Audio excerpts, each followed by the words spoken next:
Hello folks, the Y Guy here again, and as I usually do, I welcome you to my home.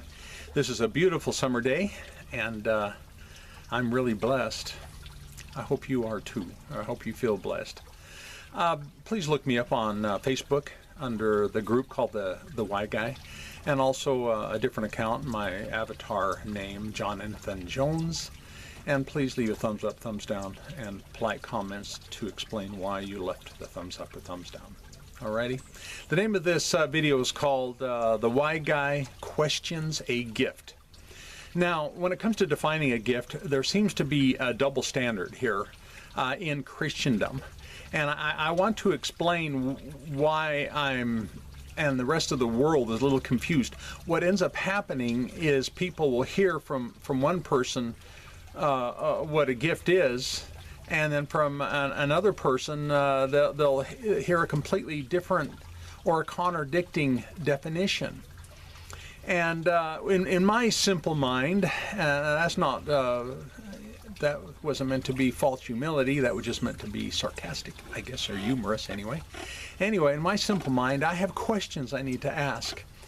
And I need to expose some of this double standard that just doesn't add up. It just doesn't make sense. Okay, to someone who thinks about these things. All right. Now, the reason I'm called the Y Guy is because I want to know why you define gift the way you do, whoever you may be, you know, and see if any of this doesn't make sense or actually adds to the confusion that makes you go before God to ask God, why doesn't this make sense? Which is a good thing. All righty. Here's the question that I would ask the average person, especially a Christian. Mankind has been given the gift of life. Is that correct? And most people would answer, well, yeah, agreed. Well, what did a person do to participate in getting this gift of life? Well, what could a person possibly do to receive the gift of life? I mean, their parents obviously did something, big time. But the person actually receiving that gift of life had absolutely nothing to do with it.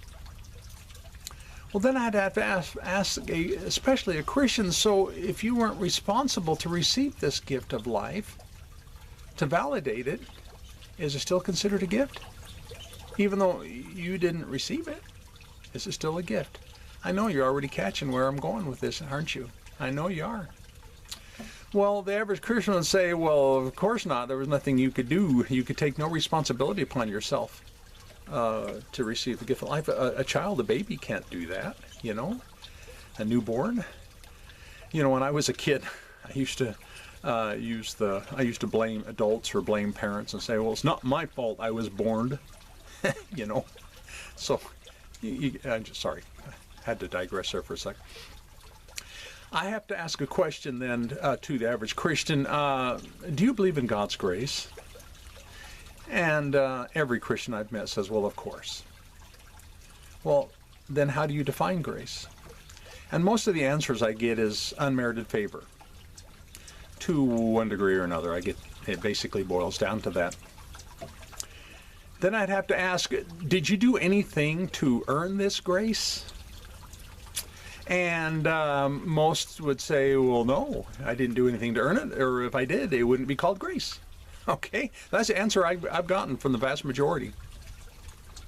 Well then, if you didn't do anything to earn it, then would it be considered a gift? And most of them most Christians will quote this verse to me that says, where is it? For by grace you have been saved through faith, and not of yourselves. That's a key statement there. And not of yourselves, it is a gift of God. So let me understand this. Salvation based on the gift of grace that you cannot earn is how you got saved, correct? Almost every time I hear yes, correct. Okay, here's where my brain tweaks just a little bit. If you can't earn it, and you've heard these questions before, Christians, I know you have. If you can't earn it, you cannot earn it, why isn't everyone saved then? By what you just said. was a gift and what you just said was grace. Why isn't everyone saved in your view, from your perspective? And every time, this answer that drives me nuts. If you just think before you answer this question, answer this anyway, answer the question, you always answer with, but you have to receive it. Now, wait a minute here. That makes me go, huh? Now, when I was born, that was a gift called the gift of life. And yet you say I didn't have to do anything to receive that. But it was still a gift. Now, all of a sudden, this gift of grace that produces salvation, there's some confusion here, folks.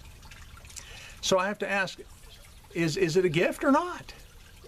Is the gift of grace to produce a salvation, is that a gift or not?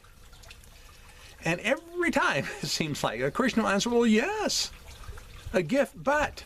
They always put that but in there. But a gift isn't yours until you receive it.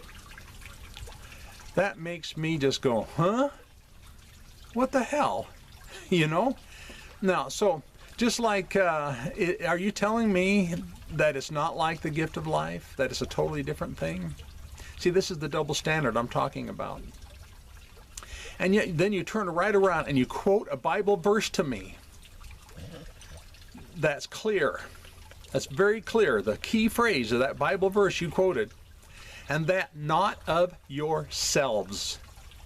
Did you know most of us, when we read that, that tells me you have to, if you have to receive a gift, that means it's of yourselves receiving it.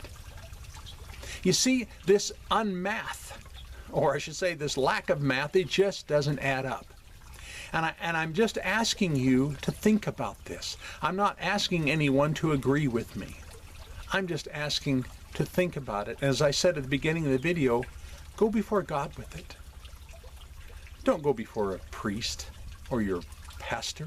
Go before God. He'll open your eyes of understanding. So, anyway, thanks for viewing.